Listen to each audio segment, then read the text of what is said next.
Some say the Savior first lived during the 30 years or so between BC and AD, 2,000 years ago. A man of myth and legend stories, maybe you've heard him. He was a Jewish carpenter and his mother was a virgin. His name was the Christ, and some thought him odd because he preached in the streets and claimed to be the Son of God, performing miracles, did little to win over the Romans. Infuriated by his acts, they called him a showman. So they tackled him and shackled him and whipped him and beat him and tortured him. They did everything just short of believe him. They nailed him to a cross and left him in the sun to die. Now here's where the story varies in everybody's eye. You can believe that on that day he met his fater. You can believe he came back 3 days later. You can believe that he shall return again to commence the Armageddon and the judgment of men.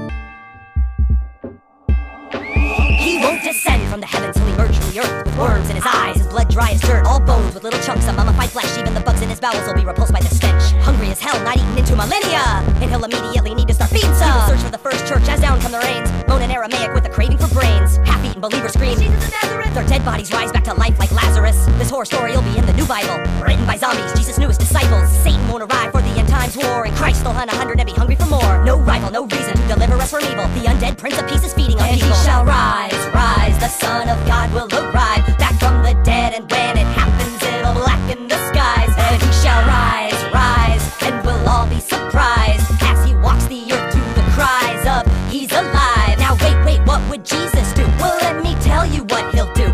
He will leave a trail of goo as he prays on you, undead Messiah, with the entire world turning into zombies like him. You'll die for him because he died for you.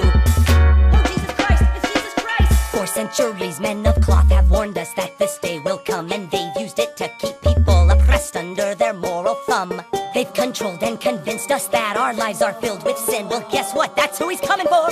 Those who think they're pure like him. He will only go after those who win and have faith, so all the non-believers around the world will be safe. All the Muslims and Buddhists, the Satanists, the atheists, the Jews will be saved too, but not the Jews for Jesus, and not the hypocrites or pro-life sexists who hide with the religious ride in the heart of Texas. Most of our government will get it the same, and anyone who's committed atrocities in his name, he'll crucify Klansmen. That'll be beautiful. They don't get that fucking prick who pickets gay funerals. Catholic pedophiles are eating after he whips them. Look out, cause he'll send you back to hell, Mel Gibson. Those old and grey on crusades who would force Christian prayer in our schools and commandments and courts. All his followers who twist the words that he said are the ones he'll hunt down when he comes back from the dead. And he shall rise, rise, the Son of God will